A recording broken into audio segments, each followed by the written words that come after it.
Welcome to Indiana Sports Beat Radio, brought to you by the Hard Truth Distilling Company in Brown County, Indiana. So for the thousands in attendance and the millions watching around the world.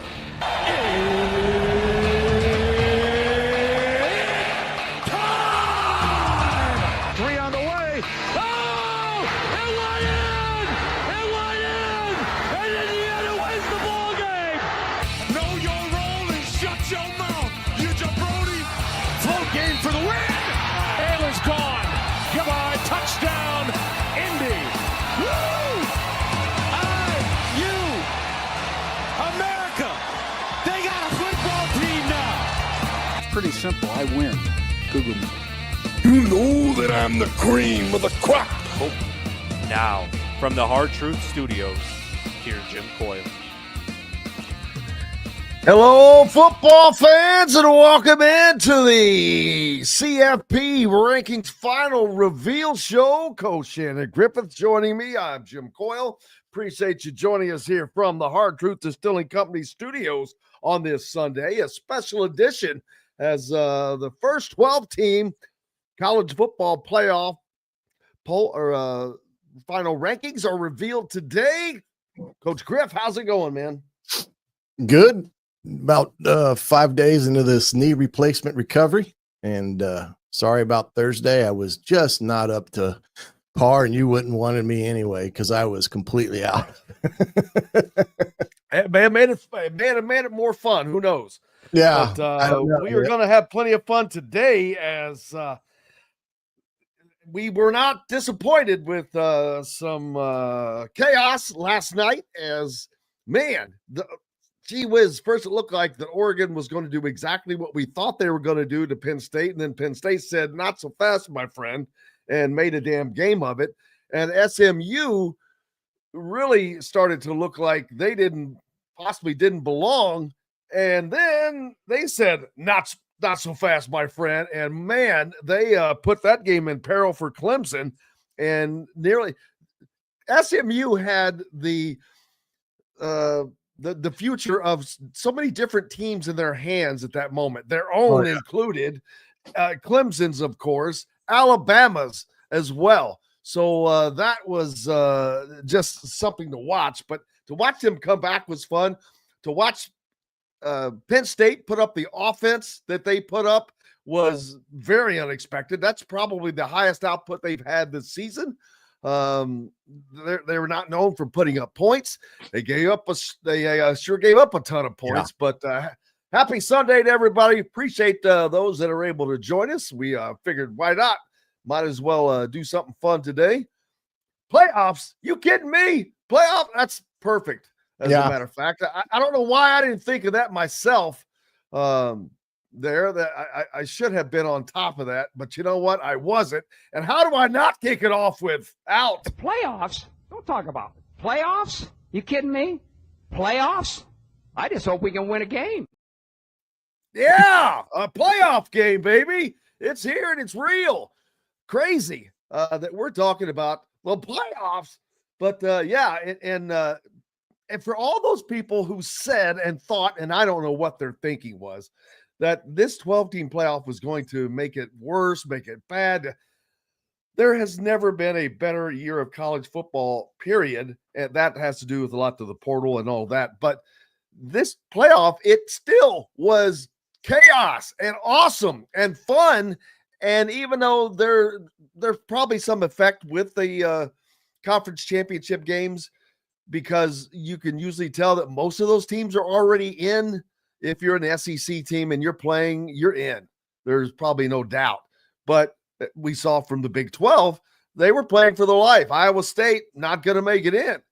And the only thing I have an issue with is the automatic 4 byes. I get that it's hard to keep it fair because they don't want 2 SEC teams, 2 Big 10 teams, and some others getting screwed. But at the same time, teams do get screwed because they're not the best teams in those positions. I mean, I loved watching Arizona State and scataboo, scat-catting all around the field yesterday. How much fun was he to watch?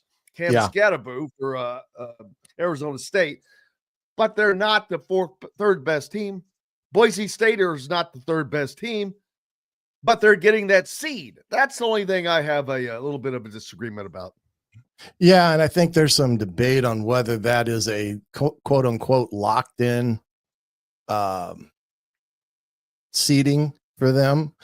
I know that it is because it's the rule as of right now. Yeah, I know they brought over the rule that they had with when the BCS and all that was involved in that regard. I think the biggest question, then you'd start debating, does a Big 12 and the ACC team get one of those bye games? And the reality of the matter is it doesn't look that way. The thing that I'm interested to see is what do they do with Texas and Penn State?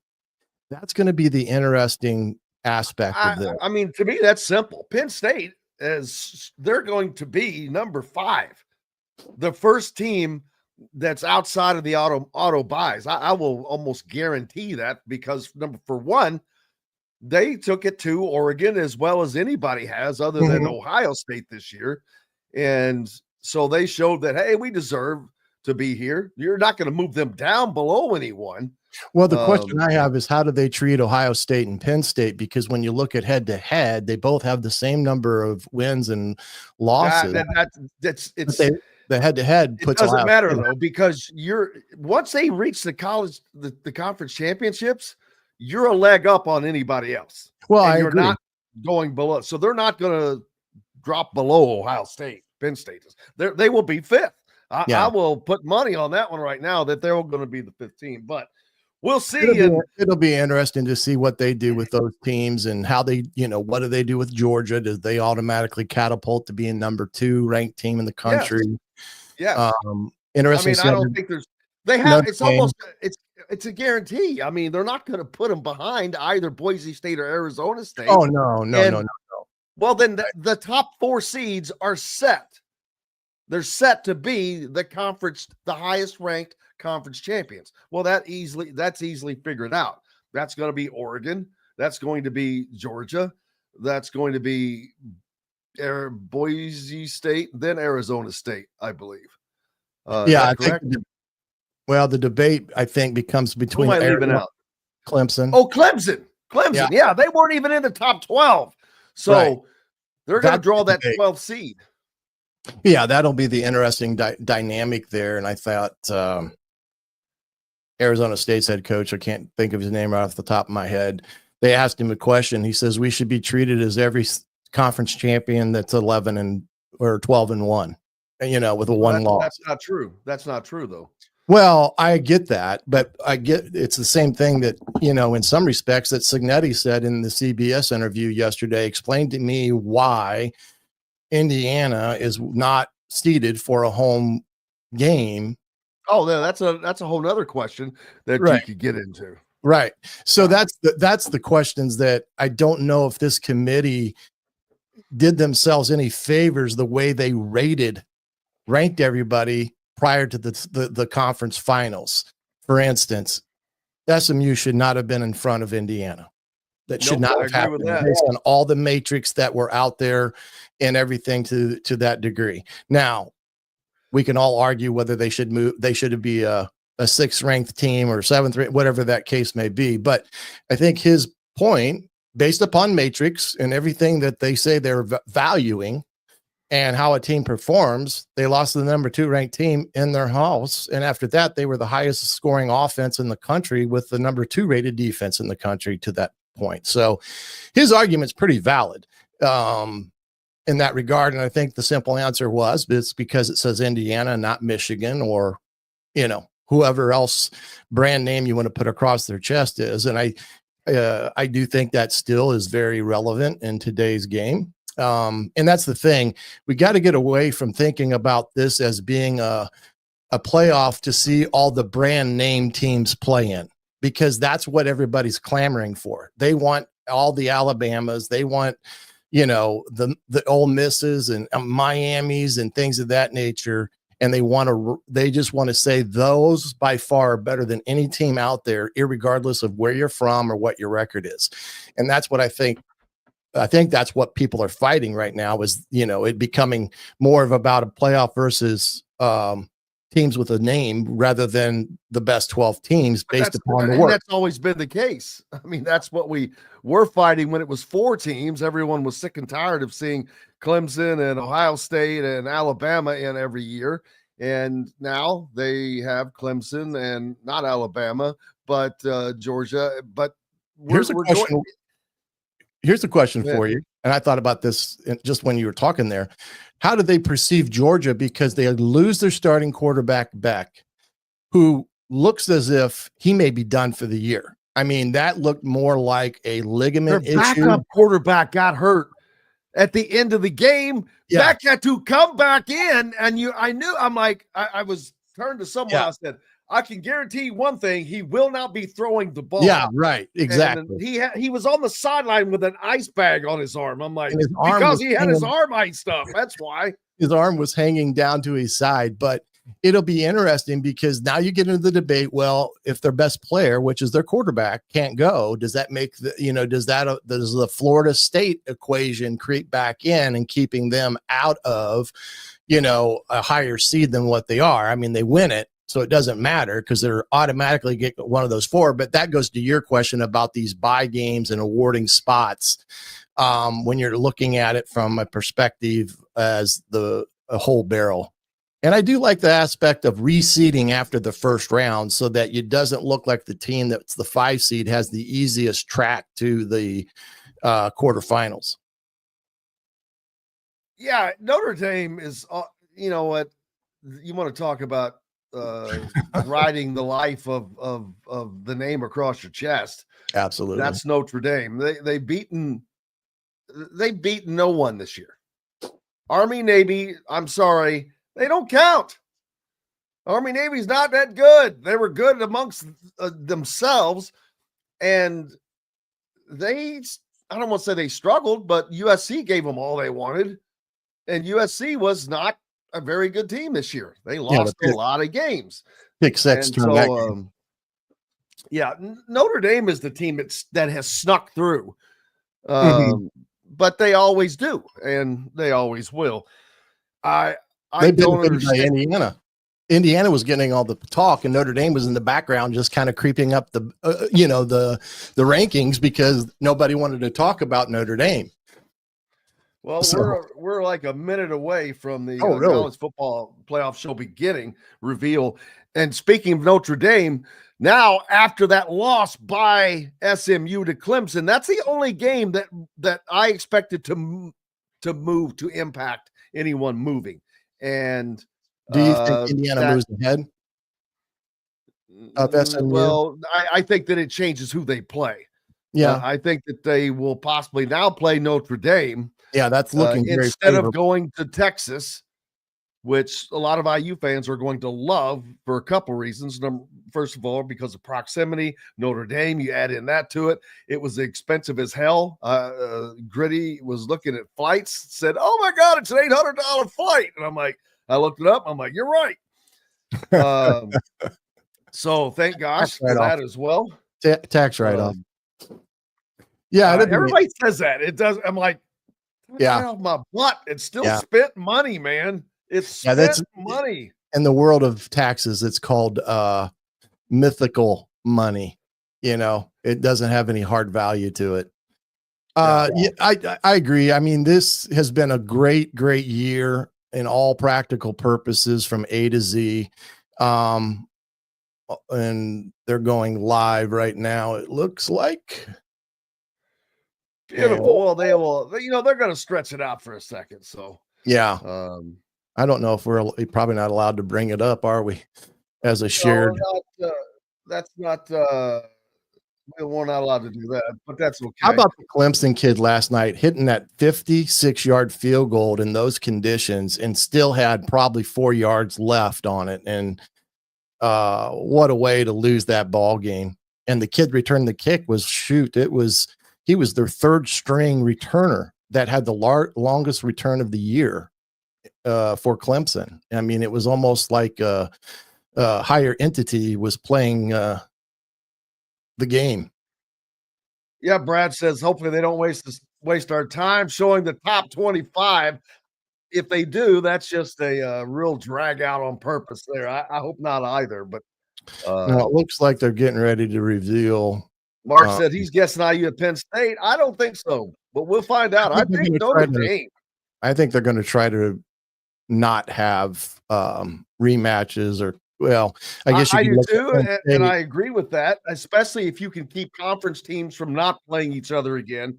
Mm-hmm. Or now Penn State would be different since they haven't played. Mm-hmm. But it is interesting to see where they are going to start. I mean, hopefully they'll get right to the meat of this. I want to know who's going to stop Oregon, because right now they are unstoppable with Gabriel and all the weapons they have. I mean, they're scary on offense. Yeah, but they gave up a lot of points last night to a team that doesn't score. Yeah, their defense wasn't very I guess the word would be impressive in a conference championship. A lot of guessing going on. Indiana, Terry thinks that they'll play Texas. That's what I was thinking initially until SMU lost that game. Hey, I think that changed? Hey, how about Kirby throwing the conference commissioner under the bus on the stage receiving the trophy? Did you see that? No. Oh, yeah. He said thanks to Greg Stanky and all his workers at the SEC for sending Georgia on the road the entire year. I mean, for the big games. And oh my gosh, if you could, you'll have to YouTube it, but it is a classic punch in the nose to the conference commissioner. And he was right there. I mean, 10 feet away at most. And his face just dropped like, oh my God, what is he doing?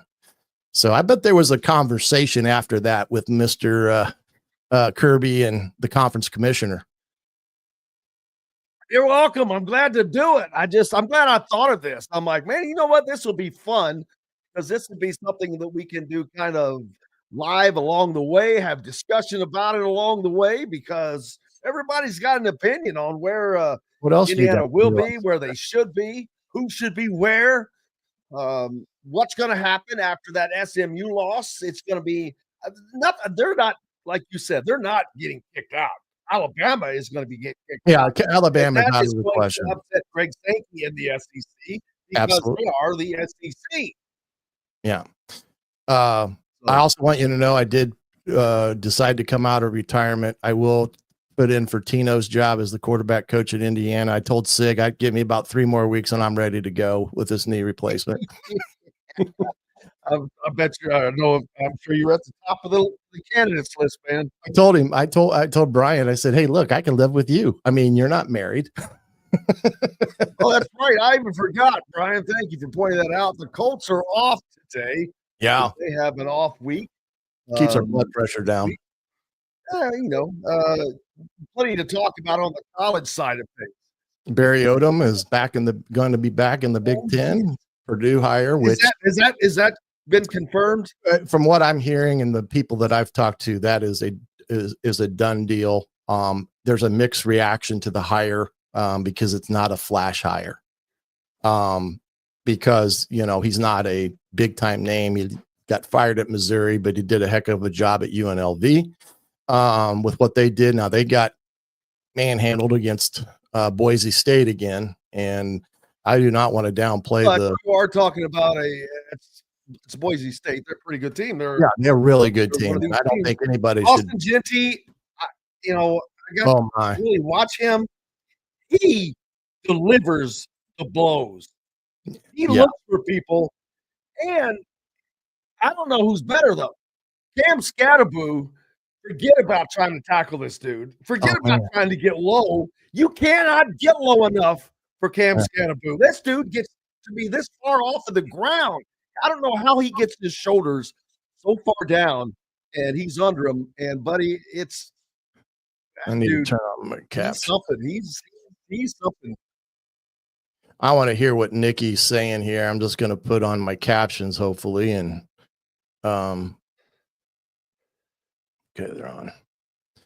Well, he's gonna. Nick is. I think Saban is a very brand-oriented guy. I think he will always side with the brand. Well, he's already complaining that SMU should have been a play-in, not a high-ranked team. In other words, he doesn't think they should have been in the top 10. So they would have approved it in the championship game.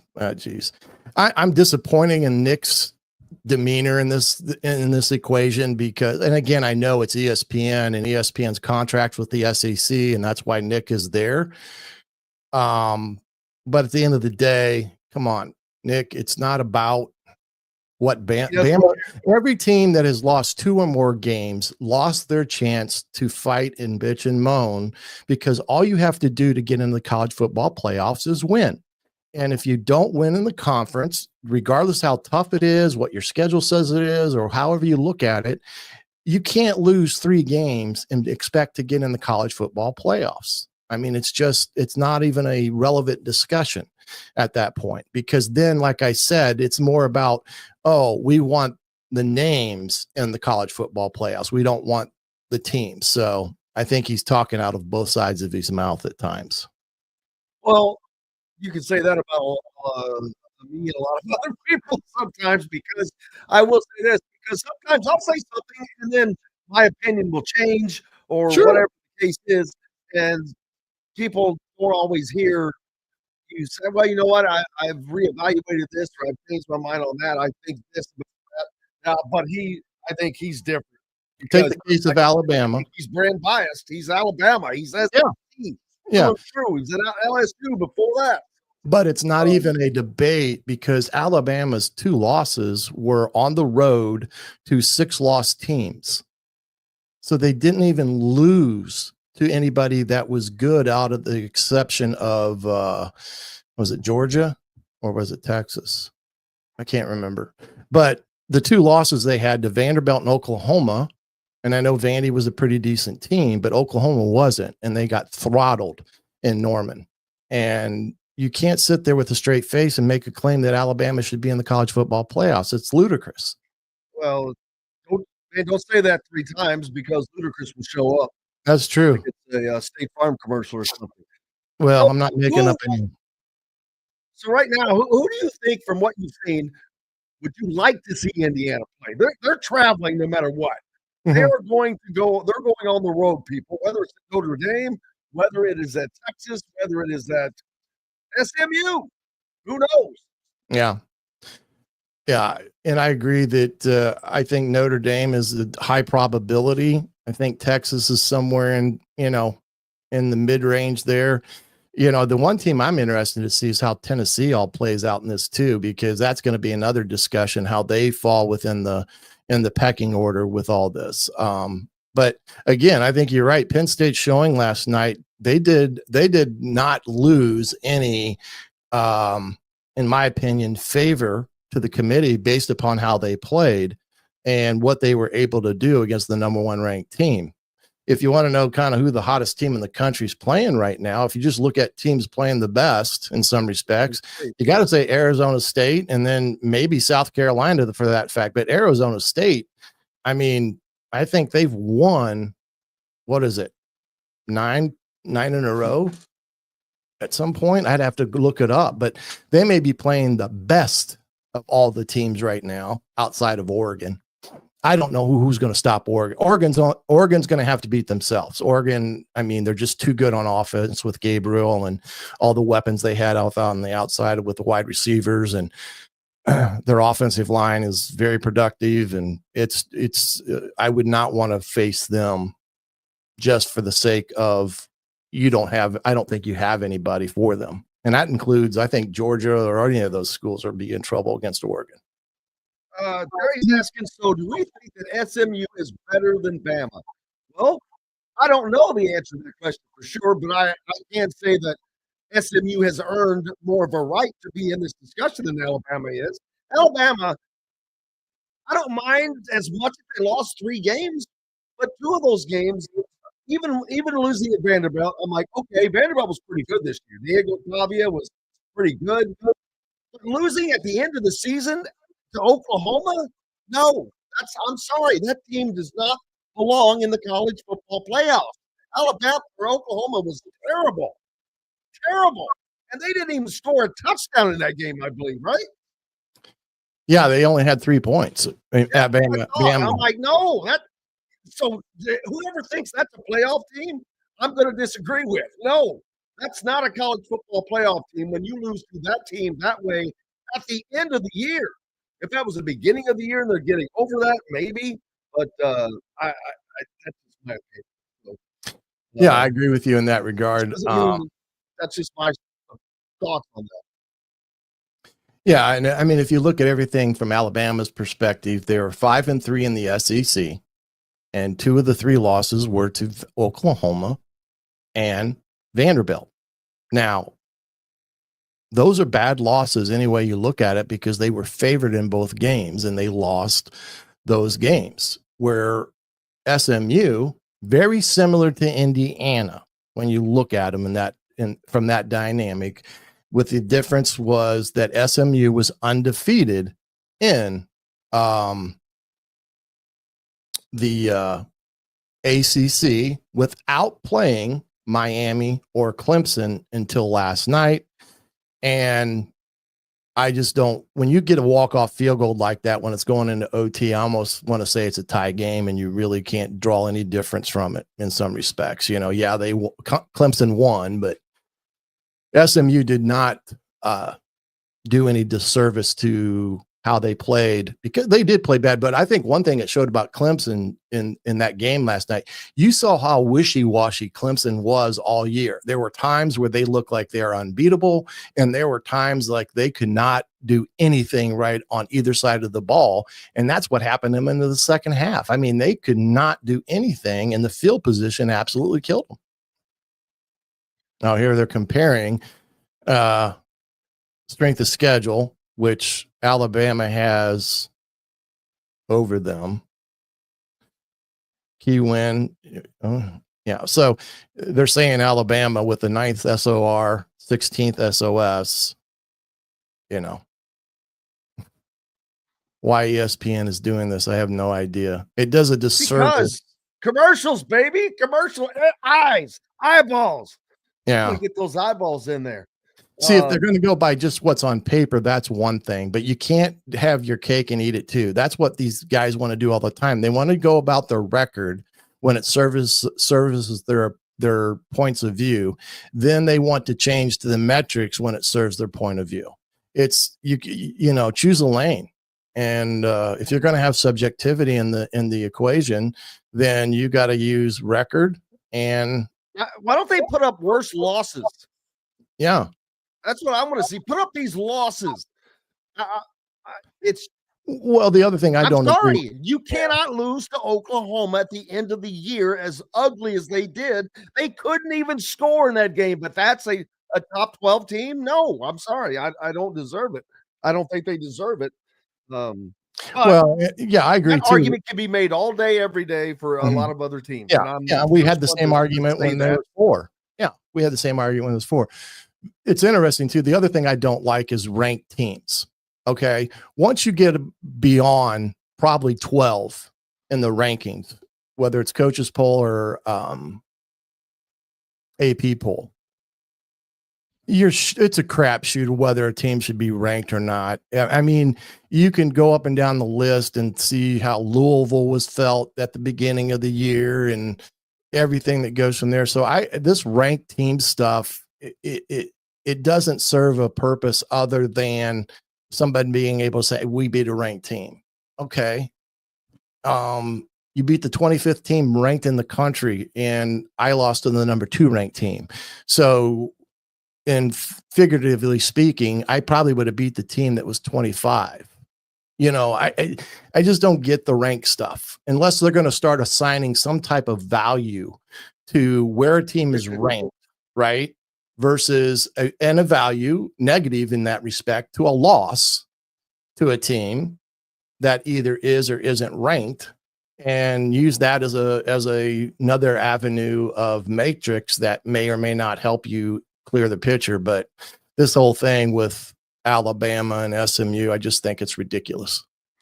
All right. So who, from a matchup standpoint, who would you like to see Indiana possibly play before we find out who they are going to play? Notre Dame seems to be the flavor of possibility. I think that they were sixth going into this weekend. They Yes. might get moved down a spot by Texas, which they probably should be moved down a spot by Texas. That would put them 5th, 7th. Yeah, I don't have all the stuff in my head going through to move who moves where, but let's say Indiana Notre Dame. What do you think of that matchup? I like it. Notre Dame, of course, with Riley, the quarterback, who has had a pretty fantastic year outside of the 1 week where he was god awful against NIU, but they all were. I mean, he's a difference maker at the quarterback, very similar to O'Rourke in that regard, stature and stuff, and maybe has a little bit more mobility when it comes to pulling it down and running it. Not that Curtis couldn't do the same thing. I've been impressed with Al Golden's defense because they've played a very, very physical brand of defense this year that I'm not quite sure has overly been talked about enough. And I say that even going against an Army who's a triple option team, which is never easy, they were able to defend that pretty good. And I don't think that's an easy task. So I do like that in that regard for Indiana.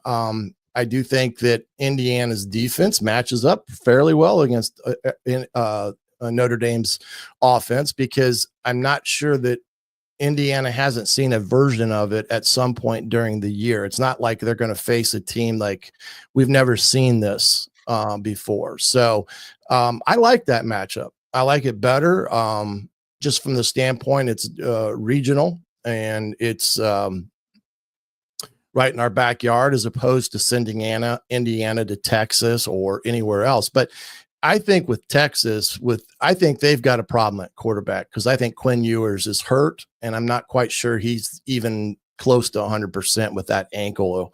And it seemed like yesterday he was at times really struggling. Yeah, and it's ironic because Notre Dame just needs to bite the stinking bullet in the Big Ten Conference, which is probably where they belong, but they're going to remain defiant because they are Notre Dame. But this is a series that picks up in a few years. Now, I guess it's not till 2029 or 2030 maybe when they play. They play a home and home. Oh, really? 4 years from now, but they have not played since 1991. Trent Green was your quarterback, people. Yeah, I remember I was at this game. I was at the game at Notre Dame in 1991. That is the last time Indiana and Notre Dame played, and it was up in South Bend as well. That is a tremendous place. Yeah, to watch a football game. First of all, it's very the whole thing about it is great. It is like going to a museum in multiple. I mean, not the football stadium. Just everything around. The whole campus, it's all open. They've got people everywhere. Welcome to Notre Dame. Can I help you? Welcome to Notre Dame. Where Touchdown Jesus someplace. Well, you can find the touchdown Jesus pretty easy. If you can't find that one, that's you got some problems. But going to see the Golden Dome and the Joyce Convocation Center, Athletic Convocation Center, and the Grotto, all of that stuff. It's all open, but it's a cool experience. But we're talking football, baby, and Indiana, no matter whom they play, has an incredible opportunity to shut a lot of people up, for one thing, to gain an unbelievable amount of respect, but to also put themselves in the conversation for a lot of these recruits that they're talking to. This getting a win, a first round win, because you're going to be playing against someone substantial. Yeah. And a lot of eyes on you. That will have such an impact for the program. Not that it hasn't already had, but there are people. Are they for real? Is this smoke and mirrors, or is this real? So it would be nice to see Indiana get that stamping win that says hell real, and that will just Yeah. make it a lot more fun for Indiana fans next season. One thing I think that the committee has to do after this year is they've got to make some stipulations as it pertains for qualifiers. For instance, either you're going to play 9 conference games or 8, no more differential, because like the Big Ten plays 9 and the SEC plays 8. To me, that's not apples to apples. So I think they have to make some stipulations there. And then I think they also have to make some stipulations as it comes to, Notre Dame and, forcing their hand there. They're theoretically in the ACC and everything else, but I think they need to fully say, you've got to go to the ACC. Is it better to play a team like Notre Dame that's been sitting like Indiana has, rather than a team, say, like Penn State or Yeah, I think so. Texas they're playing, they're ongoing, except for some injuries, maybe. And here we go. No surprise at number 1, Mr. Oregon. That's right, John. You sure could. I don't understand why they covered that up. They should have let it cut out. I say that all the time. They put Georgia at 2. Interesting. Not surprised there. Not surprising, but interesting, because that was a pretty good leap. They were 5, I think, prior to the game, and they leapt over Notre Dame. Number 3 will be Boise State, I believe, or no? This will be interesting. 3 or 4 will be the interesting debate. What's going to be Boise State or Arizona State? Right. Well, you got Clemson in there too now. Yeah, they're going to make your weight. No, now, Clemson is 12. Clemson will be 12. They were not even in the top 12, so they're not going to jump over. I got you. Man, it is crazy how close they actually are. Penn State, I think.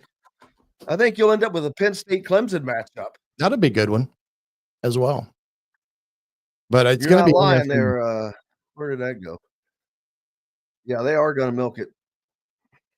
Oh yeah, they're going to throw the resume up and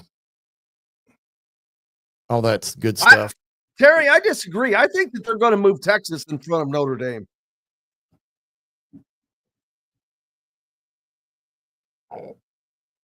Also, Penn State will be 5th. Boise State. They are ranked 9th. See, this is where I have a problem. I don't have a problem with them being in. I have a problem with them having that high of a seed, getting a bye. How in the hell does that team deserve a bye?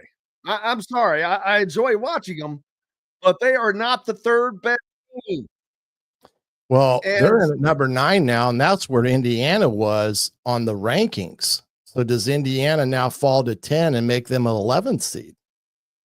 Arizona State is 4, and they're at 12. Interesting. Well, these are all locked in here. All these first 4 seeds are locked in via bye. No. I'm just talking about the actual ranking, not the seeds, the ranking. The seeds are what matters. The ranking doesn't mean diddly.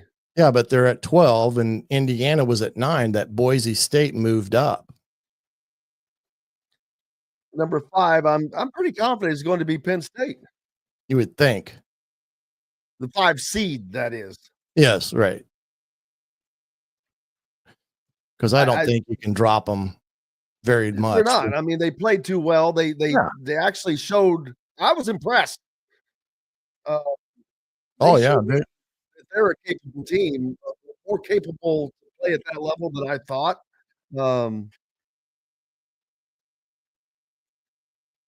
Yeah, why even have the buys? Get the hell rid of the buys. I'm serious. Just start it all off. Do they go to 16 teams? Well, I think there's going to be, like anything else, they're going to want it. But if they do, then they get rid of the buys. Get rid of the buys. That's Clemson's right. at 12. Yeah, but Clemson's going to be 12. See, there you go. Yep. Even though their CFP ranking is 16. See, they're only ranked 16th. Mm-hmm. That's crap. I don't think they moved. I can't remember. Who, Indiana? No, Clemson at 16. I don't know if they moved up or stayed the same. Well, it doesn't matter. It's not relevant. But I think that they're Clemson will end up playing Penn State. I think they get down to showing us. Texas is a 5. So Clemson versus Dude, that 56-yard field goal was money. Oh, I was wrong. They played Texas. Texas moved to 5th. That's a little surprising. Yeah. I guess not really. They're 3. So that means Penn State will be 6th. And Notre Dame 7th, I think.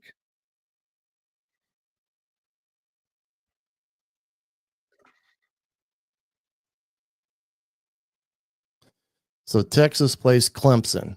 Interesting matchup.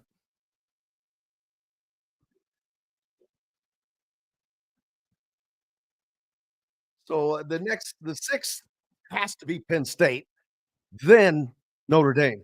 You would think.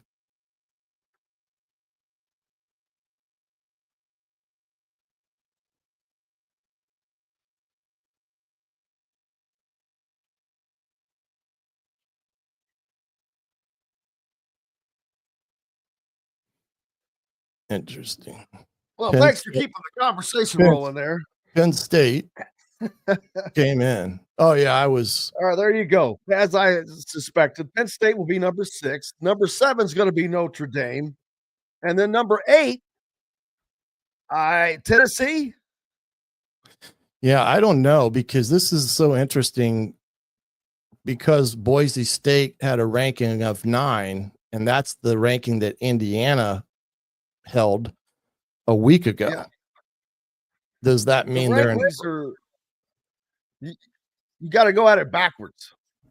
No, I understand that, but where they're seated and where they're ranked is, last week, like when they were ranked 9th, they were a 10th seed. And that's why you got the 7 versus 10. Notre Dame at 5. So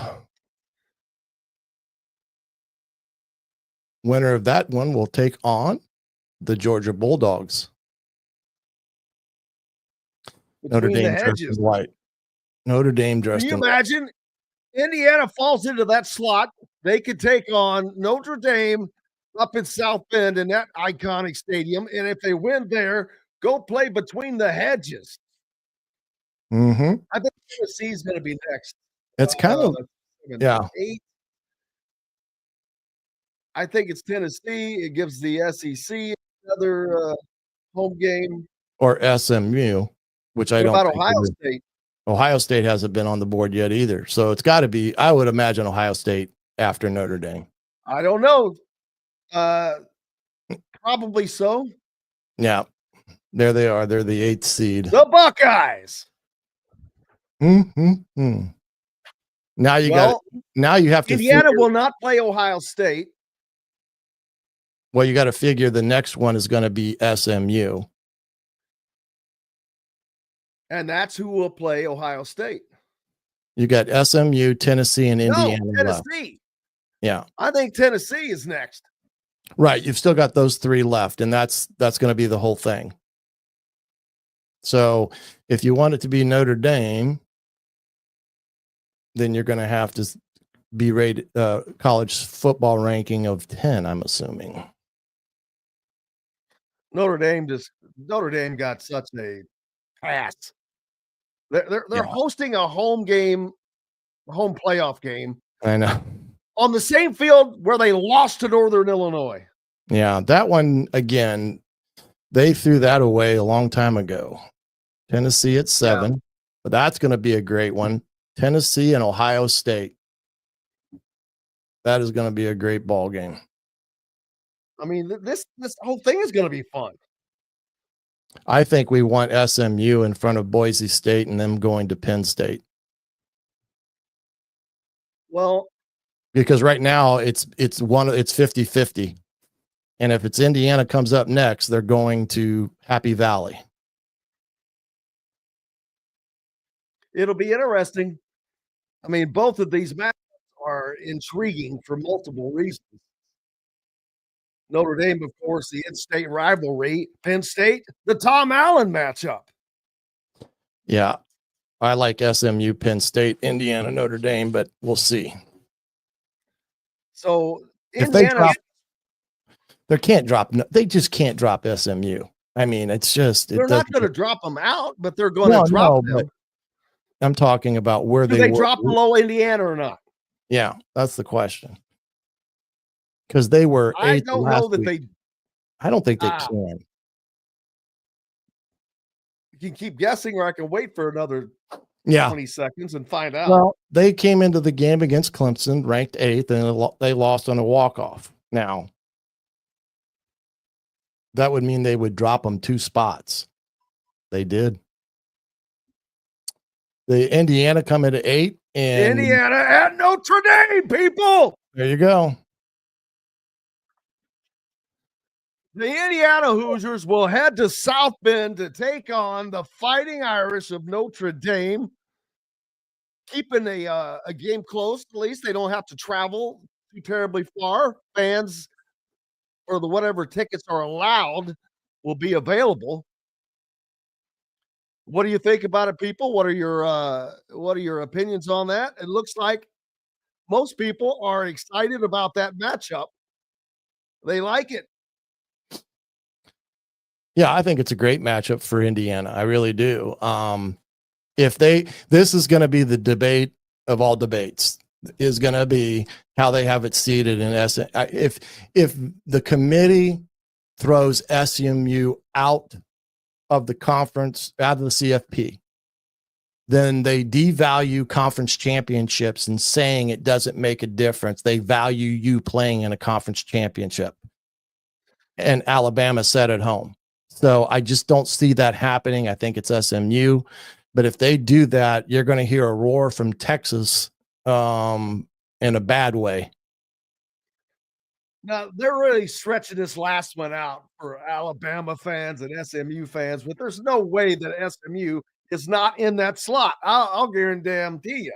I just think it's going to create turmoil if it isn't. And the ironic thing is the state of Texas and the state of Indiana send 2 teams to the college football playoffs.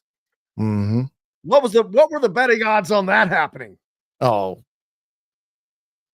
who would have liked to had some money on Indiana at the beginning of the year for college football playoffs? It was really high.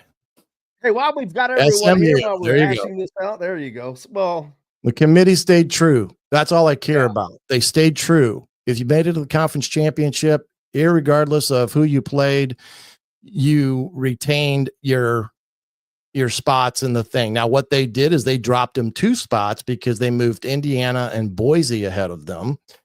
And that's, something that I'm sure SMU will talk about, them dropping, but so did Texas, so did Penn State, and some of these teams because of the loss in the conference championship. So they're going to have to reassess the conference championships and how they, view them in a data point, because it hurts the team that loses, not to the extent of them falling out of the college football playoffs, but it hurts them from the standpoint of it drops them out of, a spot or 2, and it ultimately could affect the matchup. But again, you can't bitch about it. You're in it.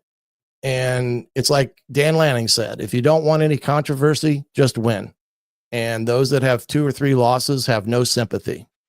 So, and now here, see, they want to take strength of schedule into consideration now. Yeah. Nick, you can sit there and listen to people like Nick Saban whine all day long because his Alabama Crimson Tide didn't get in. Well, SEC play 9 conference games, for Christ's sake. First of all, and quit losing to some of your worst teams. Yeah. I mean, this would be like Indiana having lost to UCLA and still try with a straight face saying, oh, well, Indiana deserves to be in the college football playoffs. You can't lose games like that. If Alabama wanted in, don't freaking lay a golden egg at Oklahoma. That was horrible. So, yeah, no, I'm sorry. I love Kalen DeBoer. He's a great friend of the show. But no, Alabama, you can't lose like that Yeah, and and I deserve to agree be with you. in. I'm sorry. Instead of saying what are their good wins, let's point out their bad losses instead of putting up the big wins that they had during the year. Put up the teams they lost to. And I just don't think you can sit here and say that a 3-loss team, irregardless of conference or name on their jersey, deserves consideration in the top 11 positions in the college football playoff and think that because you're the SEC that you're going to be a team that's going to get in by the teeth of their skin. It's just not going to happen. And now that Let's look at this matchup between Indiana and Notre Dame. Since we know what this is going to be like now, we know what to expect as far as the teams. We know what Notre Dame has done this season. We know what Indiana has done. They have relied heavily on their defense, even when things weren't as good as they fans would like to have been. It was the defense that still played well, even against Ohio State. They hold Ohio State to the least production on this season, and if it weren't for 2 plays that cost them 49 yards, they would have held them to just over 250 yards of total offense for the damn game.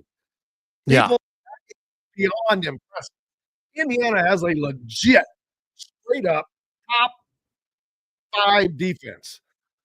And that's something Notre Dame is going to have to worry about. And Indiana's offense is not exactly a slouch either. So, No, I think who likes that matchup better other than Notre Dame having a home game? Yeah, I just think it's a good matchup. I think it's a good game for the college football playoffs because of it's regional. They did not, they have not played against each other for some time, and I think that creates the interest around it. Yeah, Indiana's lone loss was on the road at number 2 Ohio State. Notre Dame's lone loss at home to Northern Illinois, who lost to Ball State. Let me repeat that. But again, none of that matters now. Yeah. None of that matters. You know what matters right now? Here's this comment right here. Time for IU to show and prove. All they have, they need to go to Notre Dame, the South Bend, and do what they didn't do at Ohio State. They weren't ready for that stage. The noise, that environment, I just don't think that they were. Cignetti has said that the noise was a major reason for their inability to be successful. It won't be quite as bad in South Bend. You've got 20,000 less people. It's not quite as loud there, but this is still a big time traditional place, man. It is, but it's a place where we've seen Northern Illinois won there this year. So that Indiana is now better prepared after that loss at Ohio State. After having had that experience, they know they should have a much better idea on how to prepare. And the only thing you weren't able to do in this off time is prepare for your opponent because you didn't know who they were going to be. What does Indiana need to prepare for against this Notre Dame offense, first of all? Well, they're going to have to do what they've done all year with the run game. They've got to force them into becoming one-dimensional and trying to create turnovers through the passing game, because again, in the months of November and December, especially in the Midwest, those who run the ball the best are usually the winners of a game. And that's what it's going to come down to. How's Indiana's run game compared to Notre Dame's run game? And I think Indiana's run defense has been superb all year. I think with what they do in their package creates some hesitation and some problems for offenses, because it creates that half a step hesitation that doesn't help them. And I think, again, their game against Ohio State as a defense was kind of the game that you can draw from in terms of caliber. Not saying that Notre Dame's better than Ohio State. I'm just talking about pure football in that regard. And Indiana is going to have to figure out how do they get, run the football effectively against Notre Dame. Now, I haven't studied Notre Dame a ton this year just because they just don't come across the dash, so to speak, other than watching them here and there. I do think they've played pretty well the last half of the season because they've been churning on both sides of the ball. But I do think Indiana's going to have to be a team they're going to have to stop them in the run game and find a way to keep Riley Leonard in check, because he's another guy that you cannot let outside the pocket, because he's a guy that can pull it and run it. He's a guy that can scramble and make plays down the field. And that's going to be the big things that Indiana's defense will have to work on here the next 2 weeks, with everything else that's going around on the outside with recruiting and the portal and things of that nature. So, but I do like it. I don't think there's any question that Indiana probably goes in there 5-point underdog, 3-point maybe at the lowest. But I'm probably figuring in that 5.5 range. We'll have to wait and see. And, but from knowing Notre Dame and some of the traditional aspects of what they fought over the last couple of years, I do not think it's a game that is not winnable by Indiana. I really don't. I think they match up really well against them on all fronts. Oh, absolutely. As a matter of fact, I think this is, and I don't want to use the Purdue game as the reasoning, but someone did just point out that Notre Dame beat Purdue 66-7. Indiana beat Purdue 66-0. Yeah. So you had that. There's the one common opponent. Yeah. And the irony on how close that it actually was as far as the end result. Yeah. Key to the game. There you go. Keep work clean. If you Curtis work clean, Indiana, it's going to hurt you. There is no ifs, ands, or buts about it.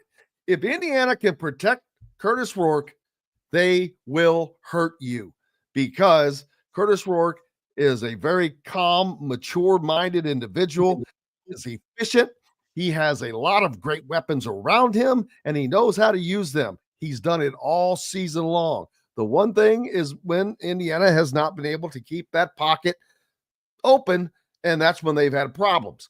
But they've got a good run game to go along with this passing game.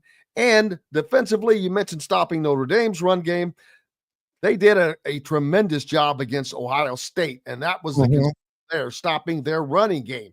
And they did. Indiana had not only the leading rusher in that game, they damn near had the second leading rusher in that game. And like I said, if it wasn't for those two plays, which were passing plays, but Indiana would have held Ohio State to just over 250 total yards in that game, which would have been a stunner. But Indiana's defense they're poised. I think that they're poised for this game I can't think of the word I'm looking for, but to get rid of that taste that was left in everyone's mouth by that loss to Ohio State, that kind of said, oh, okay, well, this is what we thought, blah, blah, blah, blah. Well, they have an opportunity to erase that, and going into South Bend and beating Notre Dame would more than accomplish that. Yeah, and I do think if you look for some things that maybe are a little bit more comparable in this game, I mean, they beat Louisville 31-24 in a game that kind of Notre Dame was able to hold on in that ball game with it. And then, they manhandled Georgia Tech, who went to 8 overtimes against Georgia, but Georgia Tech that game did not have their top quarterback, I do not believe. And they beat Southern Cal 49-35, and that was precipitated by a pick six that really turned that game around for Notre Dame. And that became more of a throwing fest as opposed to a true traditional game in the Midwest in December. So it's an interesting. I'm trying to get their stats up here so I can see where While they're you're at. doing that, I'll welcome everyone into the Hard Truth Distilling Company studios. I may have forgotten to mention that earlier, but also while I'm thinking about it, while we're talking all this playoff action, Playoffs. you can get yourself ready with if you're looking for a great gift for the Indiana sports fan in your life, just go to isbradio.itemorder.com and you'll find plenty of options, including sweatshirts, hoodies, t-shirts, pullovers, caps, and much more, including our Welcome to the Sig 10 line that benefits the local Boys and Girls Club. That's isbradio.itemorder.com. isbradio.itemorder.com. Save me from having to say all that stuff. So that made it easy. But yeah, get your Sig 10 lined up. But man, it's going to be such an exciting time for Indiana football fans, as it has been all season long. They've been following on this magical tour of winning, and now they're playing Notre Dame, one of the iconic programs in college football, at Notre Dame in South Bend. They're up there with the big boys in this college football playoff. Alabama is not in the playoffs, and I'm not doing that as a slight, just to emphasize how big this is and how major of a happening this is for Indiana. But it's also big for SMU. It's big for Clemson, even though Clemson has had a lot of success. Man, they have been on the downward a little bit. So this is an opportunity for all these different teams to kind of readjust the shine of the light. Yeah, and this is what, in some respects, a 12-team playoff is supposed to be. Now, did it envision probably what everyone else in the world of college football thought? No, it did not. And that's the beauty of it, because the reality of it is that there are a lot of good football teams out there and took care of business and won. And to penalize anyone for winning is ridiculous. So when I look at Notre Dame and Indiana, pretty similar on both sides on the offensive side. They're averaging 224 yards a game rushing and 196 passing. Riley has 19 touchdowns on the year and 40 rushing. Their defense giving up about $140 rushing and $160 passing. So it's I'd say two pretty equally balanced teams when you look at it from that perspective. Love is their top guy at the running back spot. He's almost got 1,000 yards on a year. And let's see. And then this is where Riley Leonard becomes a factor, because he's their second leading rusher at 792 yards on the year. And, that's where his ability as a quarterback, both as a passer and a spread offense type of guy, can put pressure on a defense. So they're going to have to really keep in check with what they want to do defensively, because they just can't let Riley Leonard, pull it and run around right in for a lot of yardage. So that's going to be the interesting part. And then receiving wise, it's interesting. Their biggest guy is Collins, Bo Collins, 427 yards on the year.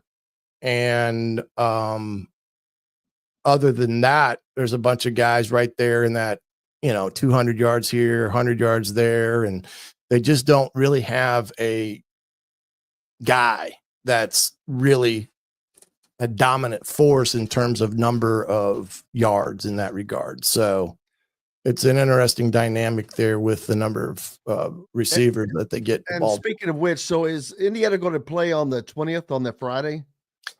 I don't know. Did it? The way I'm reading the comments, it looks like December 20th, 8 p.m.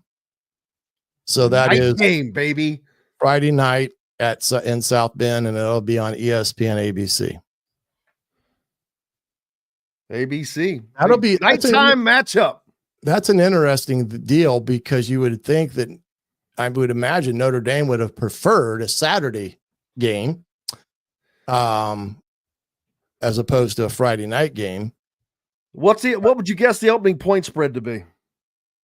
I'm going to say 5.5, 6, 7.5. Close. I think it'll move downward. Over and under is at 53.5. Probably about right. It'll. I mean, that'll likely change. Yeah, I think Indiana will get some playoff of that. I think it's a 5.5, 6 legitimate. Them being the dogs, and we'll get. But yeah, that I was surprised that it was on a Friday night, but that doesn't matter. It's like Sig says, tell us where, when, and if it's a parking lot, we'll play you in the parking lot. Oh, I mean, Kurt Cignetti has to be looking really forward to this opportunity to kind of reestablish what Indiana was doing before that Ohio State loss, and just to keep this train rolling. And it's a golden opportunity, like I said, no pun intended on the Golden Dome. But hey, I'll tell you something else. This is Rudy versus Hoosiers. Someone mentioned Rudy earlier. This is Rudy versus Hoosiers, and I say that because the man behind the movie Rudy and Hoosiers, Angelo Pizzo, big IU fan from right here in Bloomington. Well, he's got another movie to write. Boom. You know what? Yeah. What do you, Rudy and Hoosiers? I'm trying to think of a cross name, but Google me. What do you call it? Google me. Yeah, there's a lot of things you could put there. I guess Sig's gonna have to add Notre Dame to his list of monikers in that regard. So it let's see, defensively, Kaiser's their big one. He's a player, Jack Kaiser, and I think that's the kid out of Pioneer High School in Indiana, if I'm not mistaken. I think he was a quarterback at Pioneer. While all you folks are checking in with us, we appreciate you greatly. Make sure you hit the like button, and if you haven't, make sure you are a subscriber so you can stay up to date with all that we have going at all the time, because it is often. Terry says Riley is very good. Well, he's not lying. Yes, he is. Oh yeah, yeah. Jack Kaiser, their linebacker who leads the team in tackles, is the young man from Pioneer High School. Led them to a state championship, which is kind of interesting because that's like 1A football in Indiana. And here's a kid coming from Royal Center, Indiana, playing at Notre Dame, and he's the leading tackler on the team. Their leading sack man is Riley Mills. He's got 6.5 on the year. So there'd be a guy that they're going to have to keep an eye on, as well as Howard Cross, who has 4 on the year. So I think this team as a whole, in Indiana as a whole, it's a good matchup. I just can't, there's nothing that you can really say other than you got really good football teams playing against one another. And I'm trying to see, against Northern Illinois, Notre Dame rushed for 123 yards and threw for 163. It's crazy. I'm trying to pull up the NCAA offensive stats. Yeah. Now here's an interesting, the Louisville game, which they won 31-24, but I do believe they were outgained that game against Louisville. Let's see here. Well, here's why you're waiting. Indiana and Notre Dame, number 2 and number 3 scoring offenses in the country. Yeah, I thought they were close. Defense-wise, there may be a little bit more of a separation, though. I would think Indiana's defense has to be a little bit better. As I'm looking for that. But we're looking at two very offensively minded teams in Indiana and Notre Dame. And Indiana with 70 total touchdowns to 65 for Notre Dame. They're almost even in field goals, 9-8. 520 points on the season total for the Hoosiers, 478 for so Indiana scored 42 more points. That's an entire game. I tell you, Indiana is the highest scoring team left. Miami out.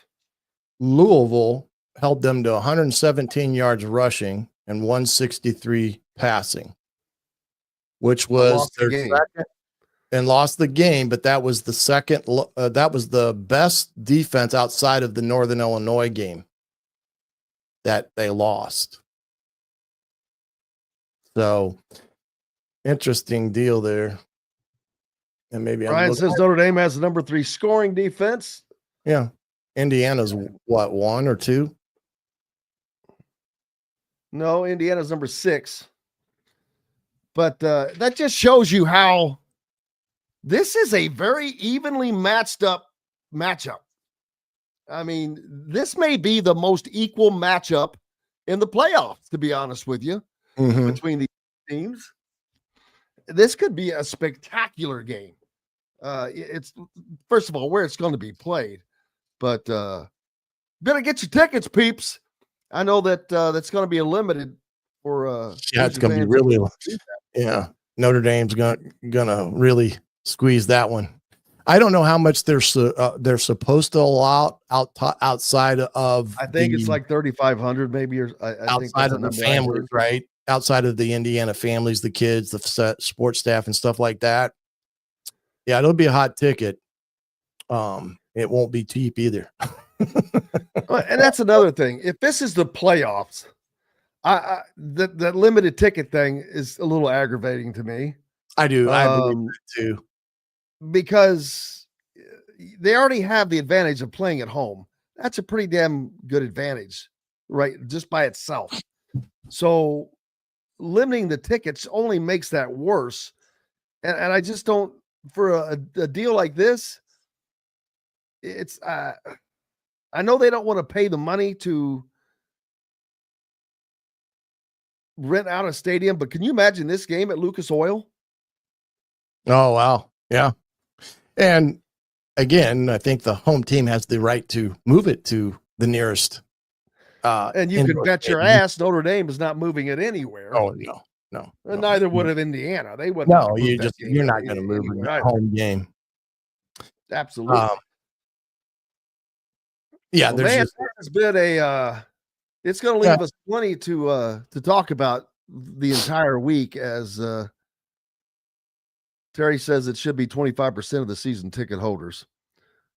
That is not a lot when you count Indiana. Not sure what their season ticket count was this season. Better than it has been. Fred says will be interesting to see how tickets are distributed, what aftermarket price will be. Well, that aftermarket price is going to be up there. There's no lie. So 5 lefts. Yeah, this could be an instant classic, man. It really could be. It will be rocking. There is no doubt about that. And I am looking forward to it, man. But I'll be looking forward to talking about this all week. As a matter of fact, 2 weeks. We've got 2 weeks. We got 2 weeks for this. Really debate this one. You can all but bet that Indiana against the world is going to be the mentality, because your Irish fans will be quite obnoxious. Remember, this is the first time they've been in a college football playoff in quite some time, because they've always felt they've gotten left out because they had we're going to have to work ahead, think ahead, and get scheduled and set up so we can hopefully do the show from South Bend on Friday, the Friday of that game. Well, no, that game is on Friday. That morning, or that day rather, Since it's an 8:00 game, we can do that day's show from South Bend. That would be cool. Looking forward to that. And of course, the post-game show will be coming to you from South Bend. Cannot wait for that either. And hopefully it's an Indiana win because, wow. Where do they head? I forgot. I don't have it pulled back up. Is it Georgia? Well, Closed my I've got 80,000 screens open here. And yeah, now it gets a little. I believe it was Georgia. If the winner of this game will head to Georgia, I think. Yes, that is. Yeah. Whoever wins this game will play Georgia, but I don't think that's on campus. That would be at one of the bowl sites. And I want to say it's the Sugar. If you got the Sugar, I believe that's what I saw. That would make sense. Of course, at the Mercedes-Benz Dome in Atlanta. Isn't that the site of the Sugar Bowl's in New Orleans usually? Oh, I don't know what I'm thinking. I'm thinking the Sugar Bowl is the old Superdome, which is now the Mercedes-Benz Dome, Superdome, right? Or it was, but they also have the Mercedes-Benz Stadium in Atlanta. It's very confusing. Their Mercedes has got me all confused. Yeah, Mercedes is doing too much. They need to draw back a little. $1,200 a ticket, baby. Michael says he found it on SeatGeek already. But of course, there's $8.99. Yeah, they're going to be higher than the Giraffe's butt to start off, but it'll be interesting up there go and scalp a ticket once you get there. Oh yeah, because they're only going to hold on to those tickets so long. Once that ball gets kicked off, baby, those tickets are worthless. The other thing within this being a game at Notre Dame, you've got to highly consider the possibility of the weather, like lake effect snow and those things that South Bend getting hit quite feverishly up there at times that the other part of Indiana is completely bone dry. So those are the things that'll have an interesting dynamic. I'm sure Notre Dame has heated field and all those things as well, but it's going to be fun. We got 2 weeks to sit here and debate and talk about it and listen to the outside world bitch and complain about Indiana and SMU, and they'd get ragdolled in this conference. Well, it's kind of the Indiana thing that's gone away because first of all, the team they're playing is less deserving than so that's a discussion. Game, and that's a game that'll take care of itself right there. That's like I said, it's going to be interesting to see who comes out of this game. What an opportunity for Indiana to not only make it into the college football playoffs in Curt Cignetti's first season, in the first season of the 12-team playoff, but to wind up playing in such a meaningful game against a big name, which all these, whether it had been Georgia, that would have been huge, but Notre Dame just carried such a mystique, and it carries a mystique in the state of Indiana. Again, I keep bringing back what this will do to recruiting, or what it could do for recruiting. Now, you've not only already made the playoffs, if you were to go to South Bend and knock off the Fighting Irish, the vaunted Fighting Irish of Notre Dame, man, Curt Cignetti he doesn't even have to say anything anymore. He just starts out to point to somebody else wearing the shirt that says, "I win, Google me." And the other thing that we didn't really chat too much about, and I'm glad that he's staying through the college football playoffs, is losing Tino Sunseri but even though he's staying, we've seen this before. Back when Kalen DeBoer got the head coaching job at Fresno, he stayed, but Indiana sucked against Ole Miss. Yeah, because he was trying to be he was trying to be a head coach at same thing. A year later, it happens again with his current defensive coordinator, Kane Womack, who was Indiana's defensive coordinator, got a job opportunity to take over South Florida. And Indiana stunk in that bowl game. Mm-hmm. And from a defensive standpoint, it made a difference, that to the point to where I'm like, wow, that really made a difference. I know he's staying, but is he staying completely mentally? Yeah. Because this is a long period of time. And I know that they like to, once they get those coaches hired, they want to get them to work in recruiting standpoint. And they've already seen recruiting dividends for UCLA with that quarterback, 4-star quarterback flip right within 24 hours of the signing of Tino. So you know that they want to get him out there on the recruiting trail. Well, yeah, and I don't know what all the ramifications around that were or were not. But it's hard to lose somebody like Tino. Now, he hasn't been with Sig for, I think he was with him at James Madison when he first got on with Sig, was at James Madison, I think. I'm not sure he was on the Elon staff, but you get a chance to go be the offensive coordinator. It's not, Sig's not going to change that title there at Indiana. Probably wasn't going to move him monetarily to the level that he was going to get at UCLA. And he wants to go make a name for himself out there in Westwood. So good luck, and hate to see him go, but it's part of the game and part of the profession, and everybody else is signed up and signed on with new contracts and raises and such. I don't know when that will be released. It'll be interesting to see how they move Shanahan and Bryant and all the rest of the coaches, because it could be a pretty good big bump for the entire staff, which you think would partially be warranted. I could use a bump. I mean, yeah, if I could use a big bump. If you're throwing frequent flyer miles, we'll take some, you take some, we're all happy. How about Pat Kuntz? Little wedding crashers.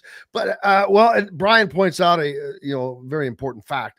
This is the quarterback's coach, and although his title was co-offensive coordinator, this is Kurt Cignetti's offense, and Mike Shanahan is the offensive coordinator. So don't Six pointed that out a couple times. Yeah, he definitely pointed out that, first of all, this is my offense. Right.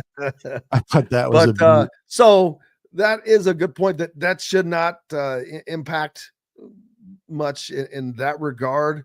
But hey, you need everything you can get, and all the help you can get. And this is going to be tremendous. We're looking forward to it. Going to be talking about this for the next 2 weeks. Can't wait. A lot of storylines. Definitely.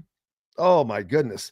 Make sure you're leaving the comments on what you want to talk about, what your questions are, people, what we can get into this week and next week, because it's going to be happening every day, whether it's Don Fisher tomorrow or Coach back with us on Thursday. We'll have Rick Bozich, of course, on Wednesday, Dylan Sin on Wednesday, Bob Kravitz, everybody, Jeffrey the Greek.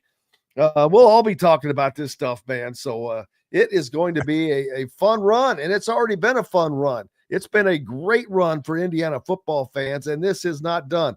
And thanks to Robert, got him a mug and a SIG hat. I promise you the Boys and Girls Club will thank you. Cannot wait to make a donation to them for Christmas. That will be fun. But Pat Kuntz going home. This is his old stomping grounds already on Twitter. This one is personal. Attack the moment. That's Pat Kuntz's tweet. He played at Notre Dame, so this is the homecoming for him. So there's another storyline. Pretty amazing. We'll have to keep up with that as well. Looking forward to it, man. And I cannot thank everybody enough for taking time out of their busy Sunday to join us. And we'll be doing this all week. Like I said, I know a lot of you guys are subscribers, but a lot of you aren't. So please hit the subscribe button so that way you don't miss out on everything we'll be putting out. It will be nonstop and always at you, but we always have Indiana Sports Beat Radio each Monday through Friday as well. And of course, our post-game show coming up. That's going to be a fun one. You have to try to get up to South Bend, man. Well, I don't know if my knee's going to let me. We'll see where we're at in a couple weeks on rehab. What do we got to put you in, like a little cart or something we can cart you around? I need a golf cart. I need, I don't know. It's progressing as it usually does. Painful as hell, but nothing in life is easy when you have to go through a little pain, you realize the outcome is going to be much better than it is right now. So we'll see what all happens in all this. And I'm going to probably do a show tomorrow night, kind of recap this, but recap and recruiting, because I think that's one thing with these playoffs. I know that's the point of view that everybody's excited about is Indiana. They've got a really good class. That's number one that they signed this past week, which I think is going to be a really good class. They got a lot of good players in that. Who are some of these portal guys that they're entertaining? There's a few quarterbacks out there that Indiana may be looking at, as well as some linebackers and some other things. So that all is going to go on as they're preparing for this. So that's the other thing that I know that Coach Sig is going to have to be, as you know, organized like he is. And, but it's a part of the fiasco of college football when you get in the playoffs that you have to deal with this. We'll be having fun no matter what, man. It's going to be a fun time, and I cannot wait. Terry's going to drive the cart. He'll pull your little butt around. You don't have to worry about that. Like exactly, Robert P. No pain, no gain. That's Robert right. P is. I'm trying to think who is you or somebody always leading the college pick'ems, and I forgot to do it this week again.